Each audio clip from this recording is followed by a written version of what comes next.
is Sophie Jupillat Posey, and I'm here today to read to you an excerpt from my novel, Before Suitors.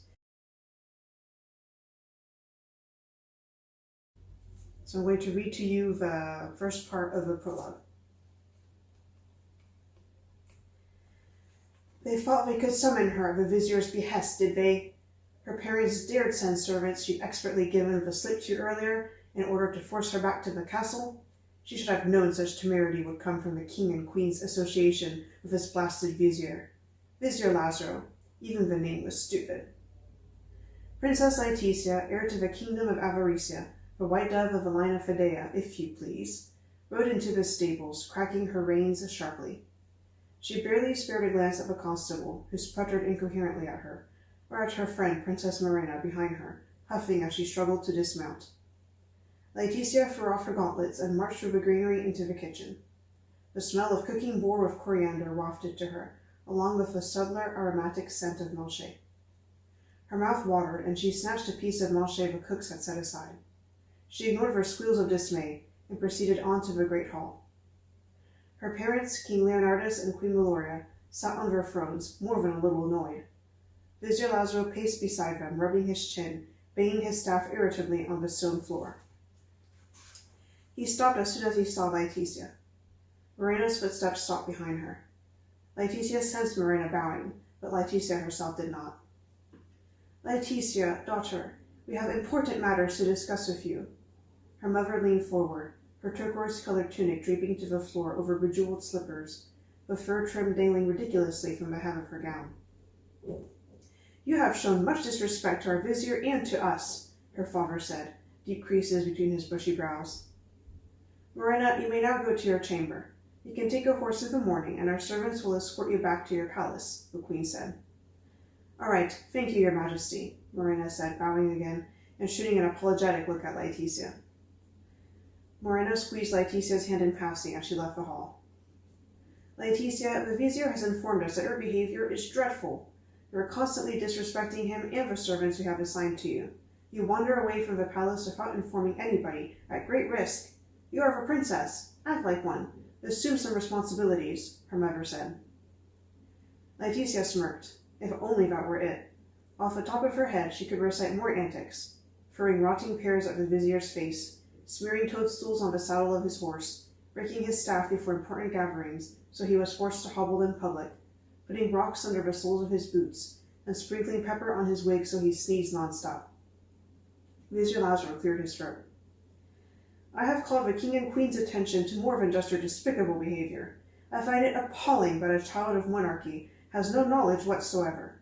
Your friend, the Princess Morena, has already started studies in the sciences, the arts, politics, economics. She is studying to be queen. You will be queen of one of the most prominent kingdoms in the realm, and yet you know nothing. You are as ignorant as a babe. It is shameful.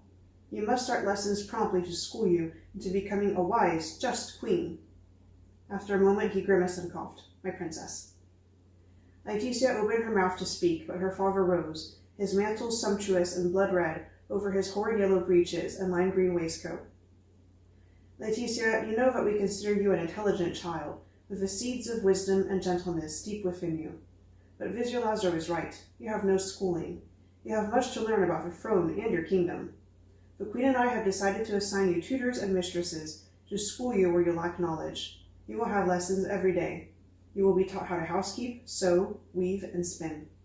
You will be taught to ride formally, to speak correctly, to dance properly, to sing and play an instrument. You will be taught to read, write, and discourse in our native language and in the languages of our allied kingdoms. You will be taught in the knowledge of grammar, logic, rhetoric, astrology, politics, and mathematics. This is our final decision. Laetitia's head spun. It was all so much. Her voice echoed shrilly through the hall as she scolded them all. I am 11 years of age. Why should I learn to sew and weave? My servants and handmaidens can do that for me. Singing and playing an instrument? Our people will think I am putting on airs. And astrology and mathematics? Those are useless. Other people can do them for me. I don't want to.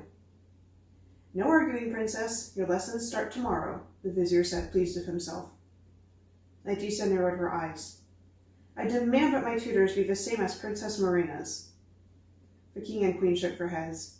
But Princess Morena is learning things you won't need. There are things that you will need to know that she won't. No, we have chosen tutors just for you. Respect them, Laetitia. Laetitia shook her head in horror.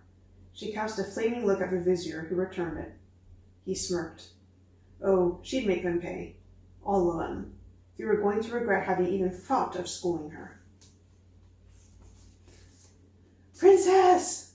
Her sewing and weaving tutor's scream only made Laetitia's fingers slip a little, as she continued to sew her tutor's fingers together with gingerline thread. Her tutor's free hand gripped at her tied-up hand, trying to pick at the needle and thread, but she couldn't do anything decisive. No one could touch the princess without permission. Laetitia continued her work, then winced as the needle slipped and pierced her tutor's thumb. The color drained from the girl's face, not much older than Laetitia. The tutor fainted. Laetitia stood up and brushed the snarls and broken threads from her kirtle. She surveyed her handiwork in the chamber. Bolts of cloth she'd stomped on still bore her footprints, and beautiful layers of fabric sported massive rips and tears from her hacking work with the needle. It pained her a little to do it. It was a waste of good cloth. But she had to make a point. She walked out of the chamber and navigated her way to the entrance hall. She strutted up to the vizier, who was staring at the open castle doors, watching the tutors who'd schooled her earlier that morning race out of the castle without a word or second glance back. I don't think the sewing and weaving tutor will be continuing lessons anymore, she said. He glared at her. What have you done? He asked, some bewilderment leaking into his voice, as yet more tutors jostled past him. She's a menace, the dance tutor huffed, hobbling past and out the castle door. What has she done? The vizier insisted, but nobody answered. Laetitia just smiled.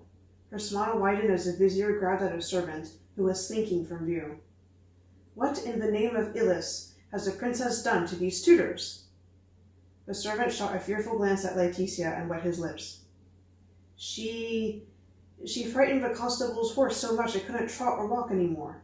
She stepped and stomped on the dance tutor's feet so much she nearly broke his toes. At the vizier's darkening glance, the servant swallowed but continued nevertheless. Laetitia hoped the servant would remember more. She had had a much more productive morning than that. She broke some of the keys on the harpsichord and refused to sing. She spilled water on her tutor's sheet music and on the tutor himself.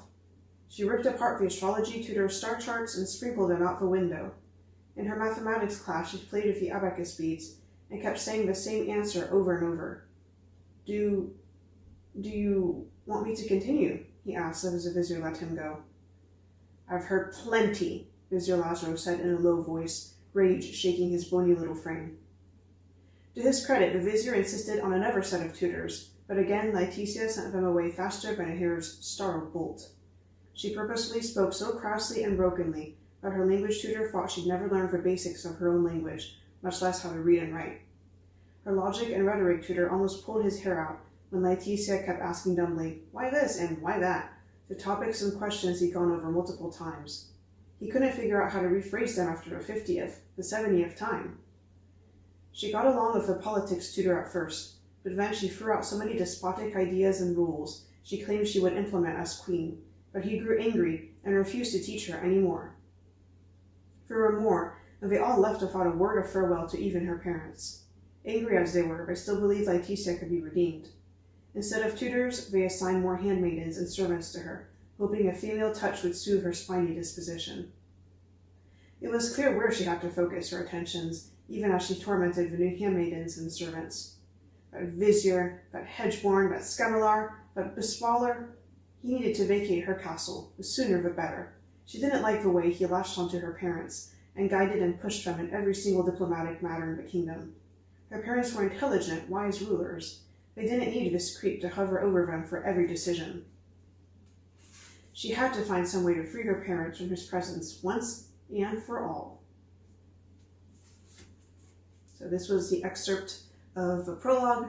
In order to read the rest, check out this book on the Book Dragon. Thank you for your time.